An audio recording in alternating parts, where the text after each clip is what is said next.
He was just a few meters away from Hitler for years. He wasn't a general. He wasn't a spy. He was the man who controlled the routes and the escapes. Hans Baur, the Führer's personal pilot, and one of the few who heard in the air the fear no one could see on the ground. To understand how he got there, we need to go back to the beginning. Germany, wounded after World War I, a country broken, humiliated, hungry, and angry. In that setting, aviation was still a novelty, and for some, it was also power. Baur learns early that flying is more than piloting. It's mastering time, shortening distances, escaping the inevitable. He enters the world of civil aviation and becomes the kind of pilot who doesn't make mistakes, the kind who doesn't ask questions, discreet, disciplined, precise. As Nazism rises, Hitler understands one thing: propaganda needs speed. The image of the leader has to appear in several cities on the same day in front of crowds, and speed at that time meant airplanes. That's how Hans Baur is chosen, not for charisma, but for control, for coldness, for reliability. From that point on, his mission was simple: keep Hitler alive, always, under any conditions. But flying with Hitler wasn't luxury, it was risk. Any failure became history and a sentence, because every takeoff was a target: sabotage, gunfire, bomb, interception. And at the same time, it was a ritual: maximum security, strict rules, silence in the cabin, mechanics hand-picked, and one important detail: Hitler didn't trust almost anyone, but he trusted the pilot. Baur goes on to command the Führer's personal air unit, a small system created for one life, and that closeness changes everything.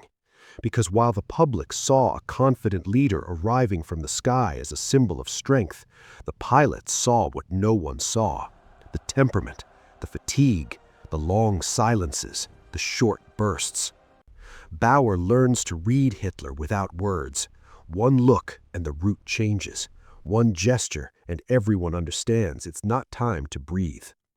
On long trips, the radio was a lifeline, but it was also a door to chaos, because one message could bring victory or disaster. And the disaster begins to repeat. The war turns into attrition. The Luftwaffe loses the sky. Air dominance, which seemed inevitable at the beginning, becomes a brutal dispute. From that point on, every flight becomes more dangerous, shorter, more paranoid. Baur checks everything twice: fuel, weather, runway, security. But there is an enemy no pilot controls: time. A storm can be just wind, or the difference between landing and dying. And when you're carrying the most targeted person in Europe, any turbulence becomes a threat.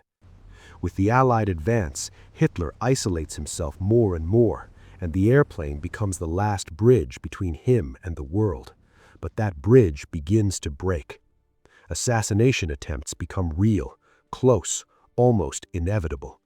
After that, trust becomes obsession, and obsession becomes a prison. Baur realizes he isn't just piloting a man, he is piloting a falling destiny. The war enters its final phase, and the question changes. It's no longer where are we going, it's how do we get out. Berlin becomes a siege, and the air, which had always been freedom, is now a trap. Even so, Baur thinks like a pilot. If there's a runway, there's a chance. Evacuation plans appear. Impossible routes, suicidal takeoffs. But every minute costs blood, and every sound could be the end. Baur tries to organize an air escape. He insists it can still be done, because the pilot's mind won't accept the ground as destiny. But then Hitler's final decision arrives: not to flee. For Baur, that is the shock. The man he was trained to save chooses not to be saved. Still, he remains, because pilots obey too. And the last days in Berlin become a broken clock. No future, only ruins. Inside the bunker, Everything deteriorates. Senseless orders, artificial hope, real panic, until Hitler dies. And in that moment, Hans Bauer's job ends, but his story does not. Now he's just a man trying to survive what he helped sustain. And the capture happens, not as a pilot, but as a rare piece. Because Baur knows too much. Routes, procedures, security patterns, years of secrets. He is interrogated, pressured, kept alive for the value of the information. The man who crossed borders in minutes now counts days by cracks in a cell wall. Years pass, the war ends, but for him, the punishment continues.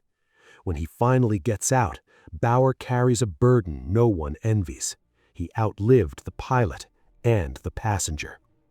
He writes memoirs, tries to explain, tries to justify himself, tries to be remembered the right way. But the question that remains is simple and cruel. How far does the guilt go for someone who was just following orders? Baur didn't pull the trigger, but he brought the trigger to the place.